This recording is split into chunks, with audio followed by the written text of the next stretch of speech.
在云南蒙自这里去捡鸡枞，每天都是不一样的。大老早的去，鬼晓得今天会怎样。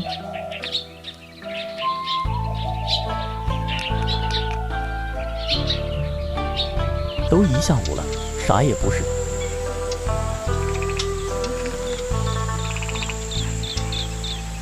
又被别人挖了，真是呢。哎，这里有啊，这里也有，这边也是。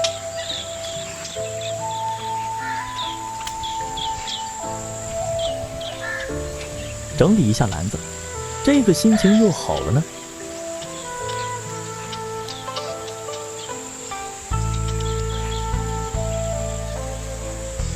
开始挖了地，